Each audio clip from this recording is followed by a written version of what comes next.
welcome back and welcome to day 4 update and day 5 challenge for the BookTubeAthon. Yes, I am doing today's challenge. When I get to that bit, you'll see exactly why I've definitely chosen to do this challenge.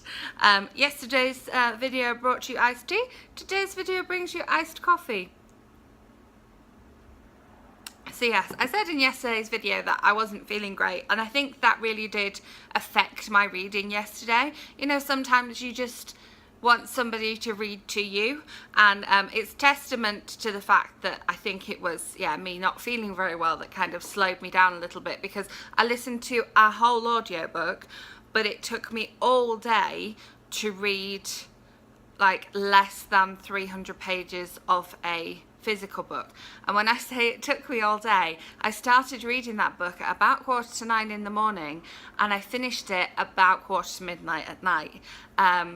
And it's it was a really good book. I was trying really hard to justify exactly what it was that was stopping me from reading it, and it wasn't the book, because I was enjoying the storyline, I was loving the characters, I like that writer, and I think it was just because I wasn't feeling great, whereas sitting and being read to whilst putting away laundry or something was the way to go. So yes, yesterday I completed 2 more books. So I completed Killer Affair by Rebecca Chance, which I started the day before.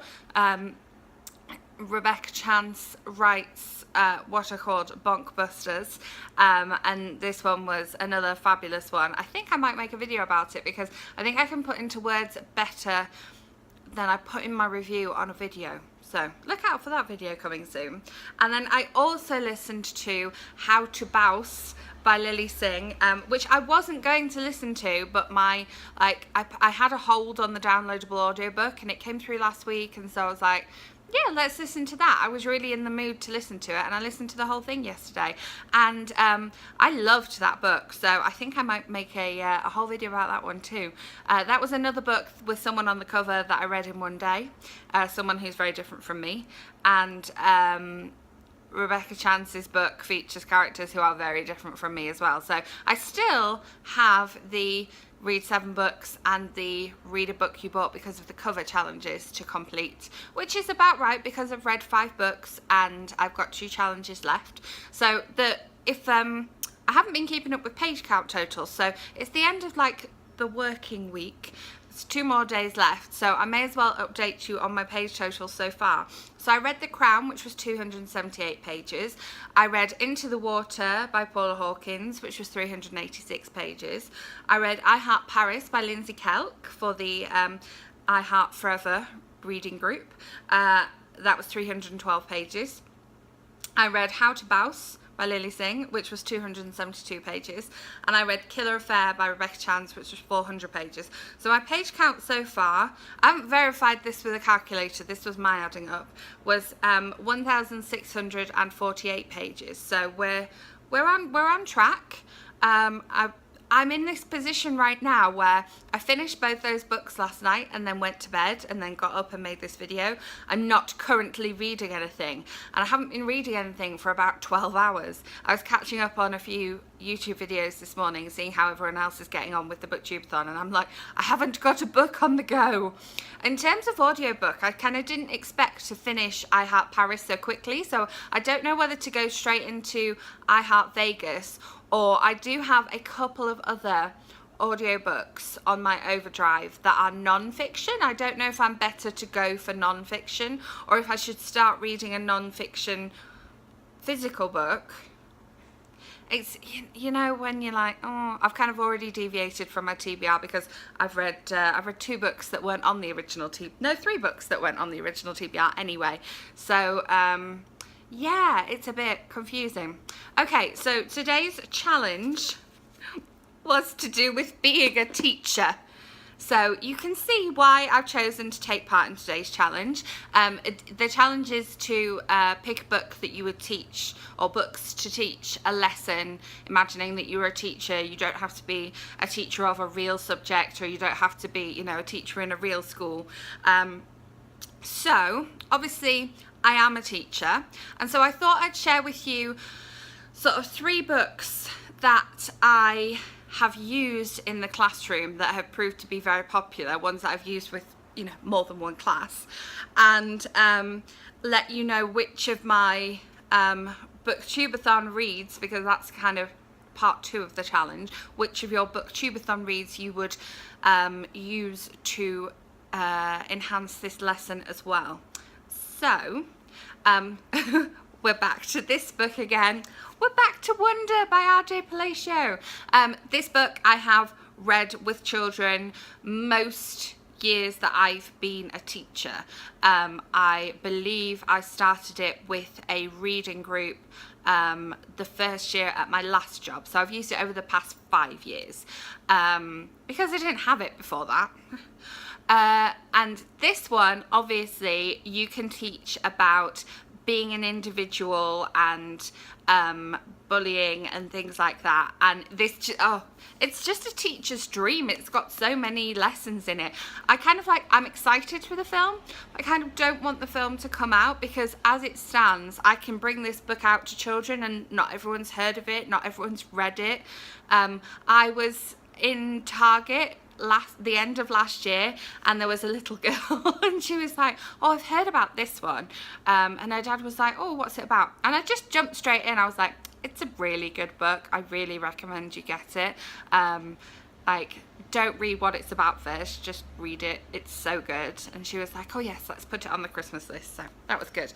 But yeah, I mean, the main thing that you take from this book as a teacher are Mr. Brown's precepts. I can't wait for the movie to see like what Mr. Brown is all about. And the big one is, when given the choice between being right or being kind, choose kind.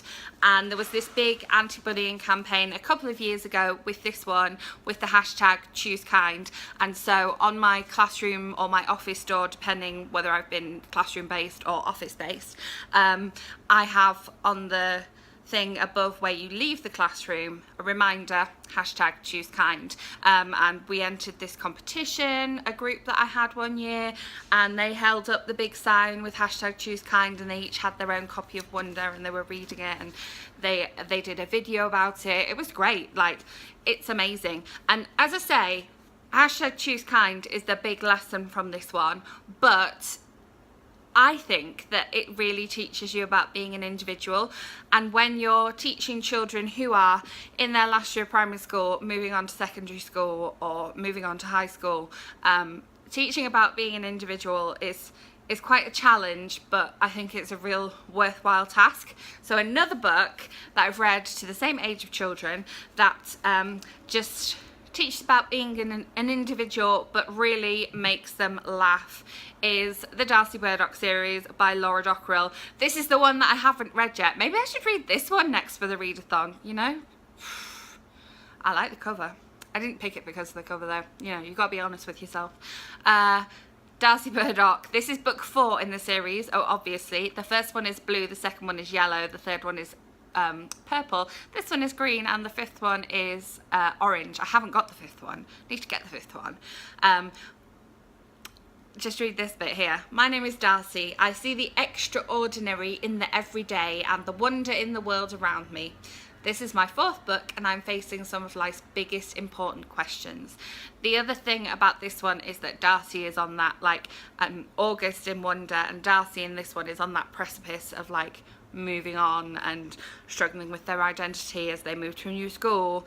And so, yes, this book teaches that identity as well. And then a third book that I've loved sharing with children. I'm desperate to read these books with someone right now. Seriously, come and I will read with you. It's really hard when you're a teacher and you're not teaching and not through your own choice necessarily. It's hard. Is my thumbnail book, the big illustrated edition of Harry Potter and the Philosopher's Stone. My last class that I had before leaving to move to Denver, we read this every Thursday afternoon. We had our library time and then read some Harry Potter. And this is great for teaching about individuality. This is amazing. You know, Harry doesn't really understand that he's a wizard and he's being sort of persecuted by his family, and then you've got Hermione, who's the only girl in the group, and how should she deal with that identity, and then you've got Ron, who's just known for being a Weasley, but how does he find his own identity? And you know, this is beautiful as well. It's just all the pictures. Oh, I just love books so much, so much. And the book that I would weave into this from my BookTubeAthon TBR is How to Bouse by Lily Singh, because I just finished listening to that and oh, I felt so motivated. And one of the things I really liked about it was she gives you these calls to action. Like, she's like, right, okay, I've talked about this, now you write down 3 things that are, you know, part of your identity that you want to be positive aspects of your personality. Okay, before you listen to another chapter of this audiobook, go and drink a glass of water. I did that, I actually did that. It was sparkling water. Does that still count? I love sparkling water. But yes, so that is the other book that I would weave into my teaching lesson, maybe just an extract or a chapter from it, or bring in one of her videos. I don't know how suitable they are because I've never watched them, but I'm going to, because yeah, I love using videos in lessons as well. So this challenge I was really passionate about, and this is why this video is so long. So you've had my update, you've had my challenge. I am going to do today's Instagram challenge as well because it's about a book and food, and I'm thinking that wine probably counts as well. So all the challenges today, and now I need to go and decide what book I'm going to read next. I've got 2 more books to go, but I've got some that I need to read by certain dates and a couple that are due back at the library. So yes, I hope your BookTubeAthon is going well, and I will see you tomorrow with another update, maybe a challenge, who knows. Bye.